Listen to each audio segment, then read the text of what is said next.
So you just got a new guitar and you need to tune it up. Well, let's get you in tune. To tune a guitar, you need to know the note names of the 6 open strings.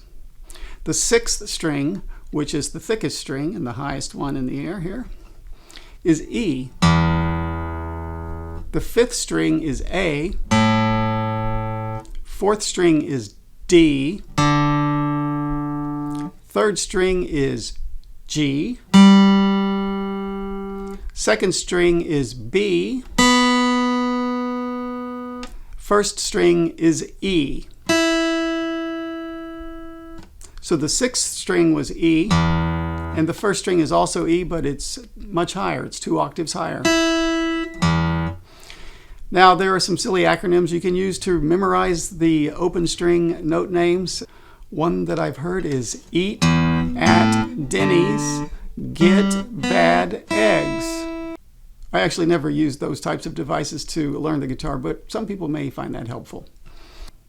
A word about electronic tuners.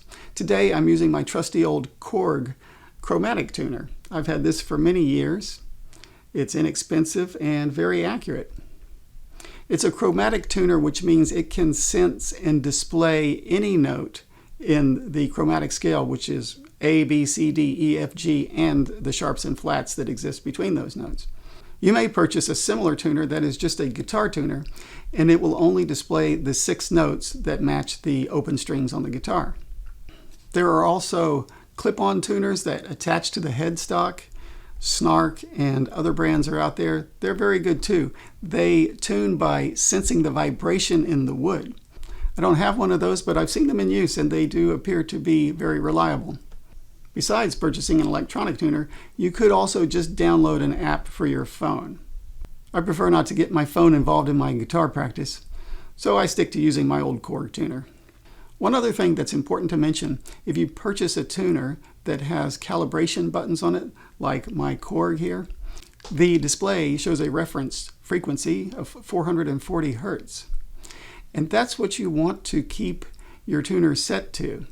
That is the standard accepted reference frequency. The calibration buttons will change that frequency, and it can go up or down. If your reference frequency is set to something other than 440, when you tune up, your guitar will either be slightly sharp or slightly flat compared to the 440 tuning. It's very easy to bump the up and down calibration buttons accidentally and not realize it. I've done it myself.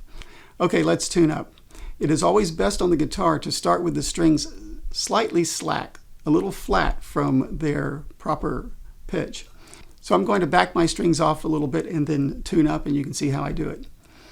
Another thing to mention is that if your guitar is strung properly, if you turn the tuning key counterclockwise, it raises the pitch, it tightens the string.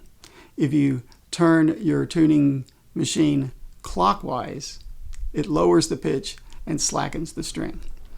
Okay, so I'm going to flatten E just a little, B just a little, G, D, A, and the 6th string E. On this tuner, there are 3 LED buttons, 1 green and 2 red. The green one will indicate when your string is in tune. The red one to the left is telling you that you're flat, and the red one to the right is telling you that you're sharp. Also, there is a graphic display with a needle. You can get that needle centered exactly in the middle, and then you will be at the proper pitch. Starting with the 1st string E, tightening it. That looks pretty good. 2nd string B.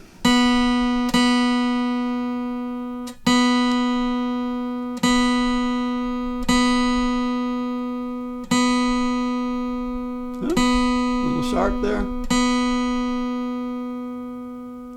Sometimes the display and the LEDs will dance around a little bit. That's normal. And if you are in a noisy environment, it will happen more frequently. G, 3rd string. There it is. 4th string D.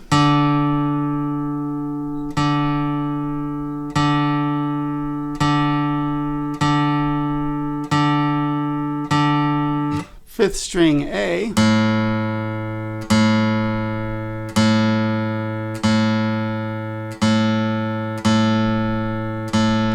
6th string E.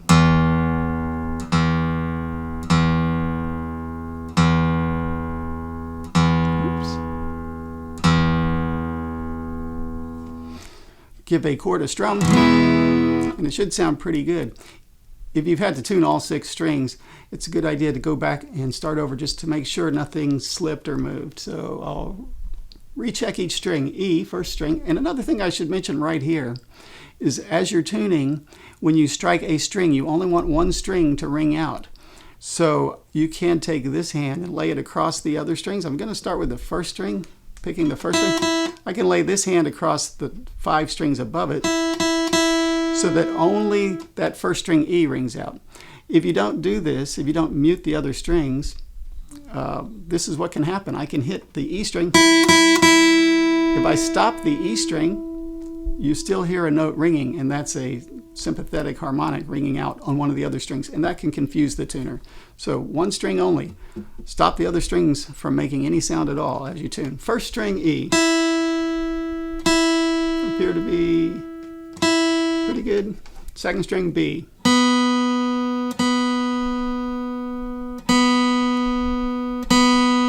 It's a little sharp. 3rd string G.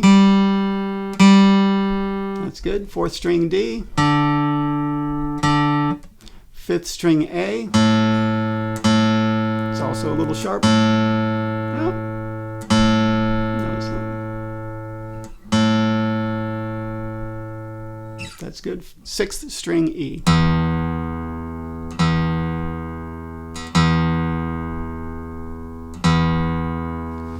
When you tune up, let each string ring out for a couple of seconds, at least, to give the tuner time to adjust.